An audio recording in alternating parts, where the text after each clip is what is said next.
चलिए दोस्तों, आप सभी का फिर से एक बार डी स्टोरी चैनल में हार्दिक स्वागत, वंदन और अभिनंदन है। तो दोस्तों, आज की क्या है कहानी जानते हैं। टाइटल है गुड्डू कब मरेगा। ये एक दुख भरी कहानी। जी हाँ दोस्तों, आपको सच में बदल कर रख देगी अगर इस कहानी को आपने पूरा पढ़ लिया। तो शुरुआत करते हैं। एक दिन ठेले पर भार अधिक होने के कारण रामू उसे ठीक से संभाल नहीं पाया और तेज गति से आती हुई ट्रक से भिड़ गया। अगले ही पल उसकी मौत हो गई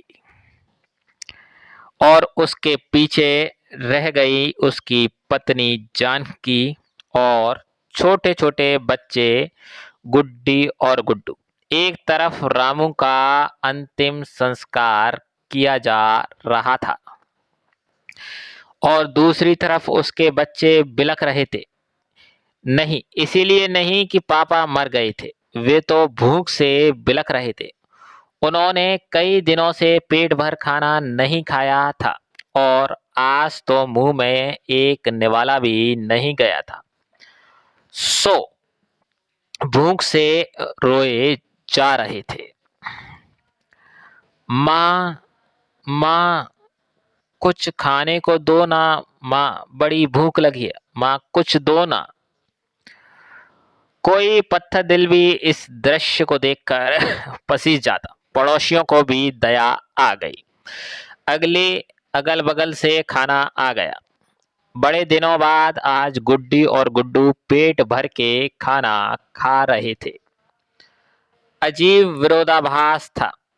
एक तरफ लोग रामू की मौत पर दुख व्यक्त कर रहे थे, वहीं दूसरी तरफ उसके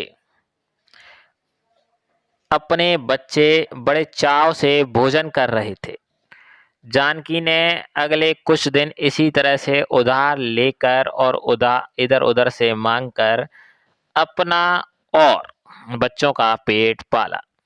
लेकिन यह कब तक चलता। लोगों ने मदद करना बंद कर दी। जानकी पागलों की तरह काम खोजने लगी, लेकिन तमाम कोशिशों के बावजूद भी उस किसी ने उसे काम नहीं दिया। जब थक हार कर घर लौटी तो बच्चे उम्मीद से उसकी तरफ देखने लगे। गुड्डू तुतलाती आवाज में बोला, क्या लाई हो माँ, जल्दी ते खिला दो, बली भूख लगी है। माँ रो पड़ी और बच्चे की समझ में गए कि माँ के पास कुछ भी नहीं। एक पल के लिए अजीब सा सन्नाटा पसर गया। फिर गुड्डी बोली, माँ, ये गुड्डू कब मरेगा? पागल हो गई हो? ऐसा क्यों बोल रही हो?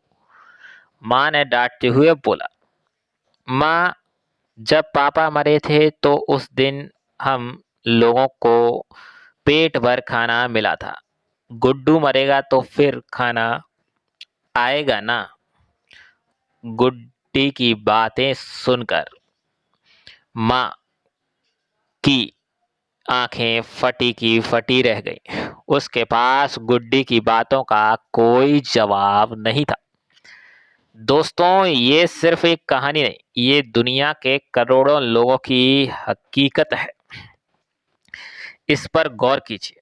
जिस खाने को हम थाली में ऐसे ही छोड़ देते हैं, उसकी कीमत को समझिए। बचपन से हम अन्न का आदर करना सिखाया जाता है, लेकिन चूंकि हमने कभी असल भूख नहीं देखी होती है, इसीलिए हम उसका आदर नहीं करना सीख पाते।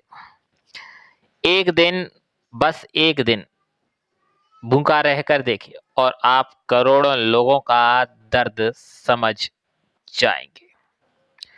चलिए हम प्रण करें कि हम सभी भी अन्न का अपमान नहीं करेंगे। हम कभी भी खाना बर्बाद नहीं करेंगे। हम कभी भी होटल में जाकर 2 लोगों के बीच 4 लोगों का खाना नहीं मंगाएंगे। चलिए अन्न को बचाएंगे और ऐसे लोगों तक पहुंचाने का प्रयास करेंगे जिन्हें इनकी सचमुच जरूरत है। तो दोस्तों आज की यह मोटिवेशनल स्टोरी जो दिल को छू जाती है, अगर आपको पसंद आई हो तो प्लीज दोस्तों चैनल को सब्सक्राइब कीजिए, लाइक कीजिए, कमेंट कीजिए और दोस्तों के साथ शेयर कीजिए वीडियो को। धन्यवाद।